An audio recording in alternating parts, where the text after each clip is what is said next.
Okay, so next thing I want to talk a bit about is transformers. So this is a model of a transformer, and so it's actually very heavy. This is solid iron. It needs to be an iron core in order for the transformer to work properly. Talk a bit more about that later.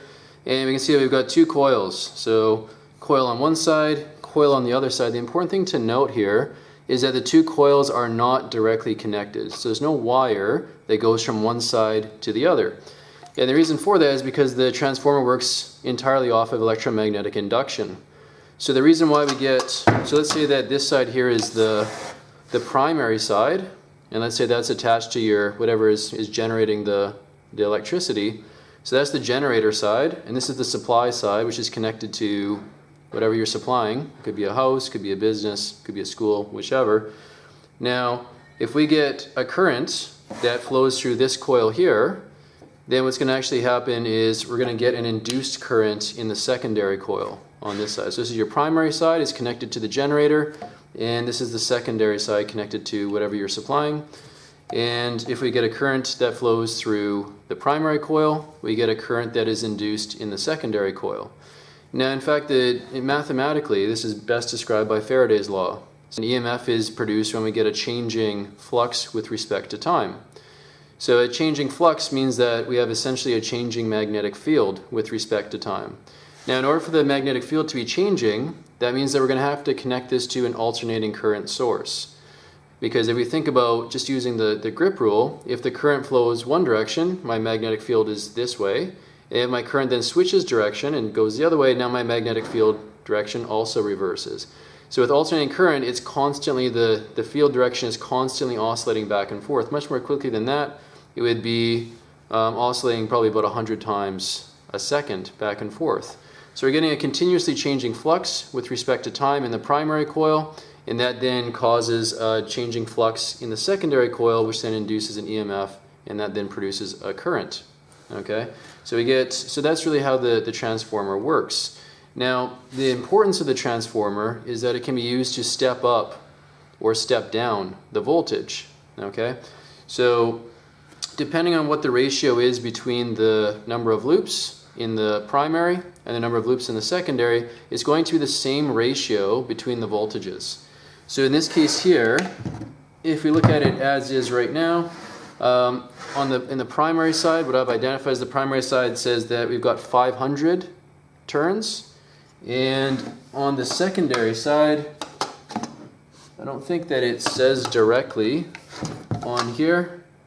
Oh no, it does. It says 46 turns. So you got 500 here, we've got 46. Maybe just to make it just more sort of round numbers, maybe we'll say this one here is 50 and this one's 500. That would be a 10-to-1 ratio. So because we've got a 10-to-1 ratio for the turns, that means we're going to have a 10-to-1 ratio for the voltage. So that means that if the number of turns in the secondary is 10 times smaller than the number of turns in the primary, that means that the voltage in the secondary is also 10 times smaller than the voltage in the primary. So in that case, it's stepped down the voltage. So this would be functioning as a step-down transformer.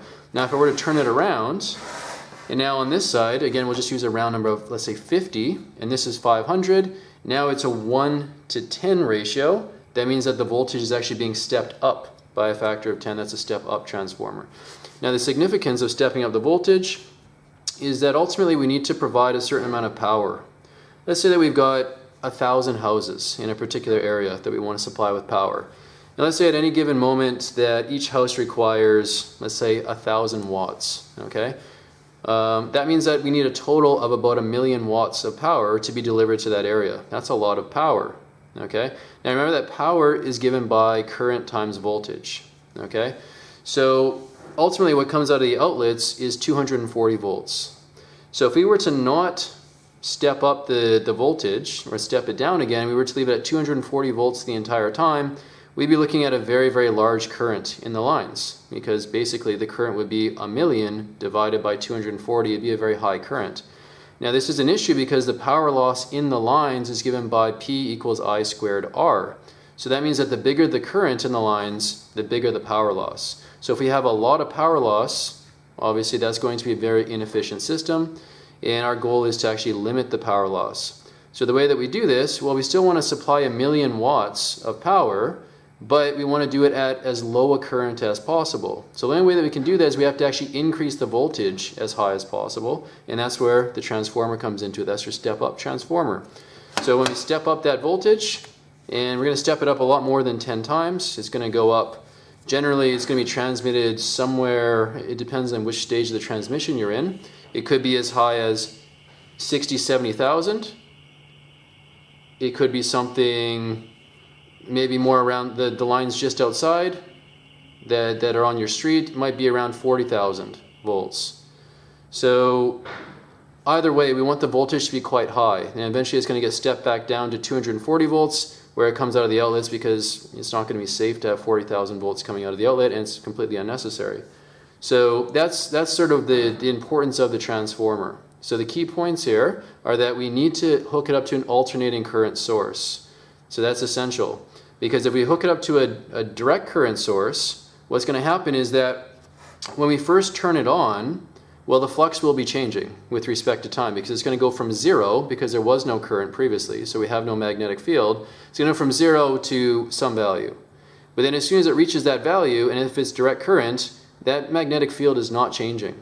So that means that we have, looking at Faraday's law, flux is not changing with respect to time. That means we're not going to get any induced current or induced EMF in the secondary coil, which means that on the supply side we get nothing. So it's useless. And then if we were to then turn off the direct current source, now it's going from something back down to 0. So again, you'd see a very, very short sort of, there'd be a short burst of current in the secondary coil, and then would eventually go back down to 0, because again, once we go down to 0, the flux is no longer changing with respect to time. So in order to have a situation where we get a continuous EMF that's induced in the secondary coil, we need to have the magnetic field has to be constantly changing, which is the case with alternating current. So that's one of the important points. The second important point to note is that the ratio between the turns is also going to be the ratio between the voltages. Okay? So the ratio of the voltages between the primary and secondary is the same as the ratio between the voltages in the primary and secondary. So if the secondary has more turns, that means it's a step-up transformer. If it has less turns, it's a step-down transformer. And they're both necessary. We need to step it up for the transmission to limit power loss, but then on the other end, in order to make it safe, we have to step it back down again. So they're both equally necessary in the transmission process. And so here, this is actually a functioning model of a transmission system. So I'm not going to actually plug it in. It does actually work, but just to illustrate the process. So this here, if you sort of look at what it says here, so that says power station. Okay, so this is going to be where your generator is. So that's going to be your power source. And on this side here, it says consumer, so that's going to be what you're actually supplying. It's got a picture of a house there. Could be a house, like I said, it could be a business, could be a school. So on this side here, you got your power station. That's going to produce, generally coming out of there, inside the power plant, you're going to have something around maybe 40,000 volts, which will be stepped up to usually somewhere around 80,000 volts for the transmission.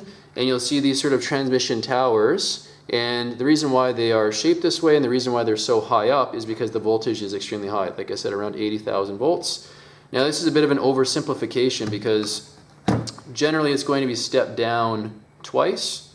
So it'll be stepped up coming out of the power plant for the long range transmission. So these lines here would probably run for around 40, 50, 60 kilometers, generally speaking, until it gets into the city. Then there would be a step down transformer at a substation. You would have seen these substations. They're generally fenced off, small brick buildings, and they'll have a lot of transformers in them. So they'll have a lot of, you'll look in, you'll see a lot of different boxes, you'll see a lot of sort of like winding things. It'll be pretty clear that there's transformers in there. And that's what's called a substation. So it'll be stepped down at that point, usually to around 40,000 volts. That is then connected to the power lines that are on the street. So those power lines on the street are roughly 40,000 volts. Then it's stepped down again before it comes into the building. So it's a bit of an oversimplification, but it's still a nice model to see how it works. Power station, we're stepping that voltage up. We want it as high as possible. That way we can keep the current as low as possible. And that means we're going to have limited power loss in these lines, and that's going to make the process as efficient as possible. Then we step it down over here to reduce the voltage to a safe level for the consumer. So that's the general idea. Now, there's a few assumptions that we make when we teach high school physics, which aren't really true in terms of the real world, how it works. So one thing that we assume is that the transformer is 100% efficient, which means that there's no power loss within the transformer itself. So we've talked about there's going to be power loss within the lines themselves, the transmission lines, but we make an assumption that there's going to be no power loss within the transformer itself.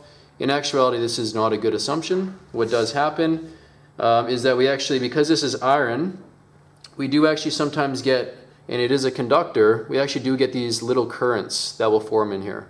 Because we've got a magnetic field, you've got a conductor, and we can get sort of little, what we call eddy currents that can basically flow within the iron core. That's what this is called. And ultimately that's going to take some energy, because you think about, well, current is the movement of electrons. The electrons have kinetic energy. Where did the energy come from? Well, obviously that energy has come from the energy that's been supplied. So some energy has been lost to make those electrons move around in these eddy currents inside the core. So there is going to be some power loss in actuality in a real transformer. But you make an assumption that the power on the primary side is going to equal the power on the secondary side.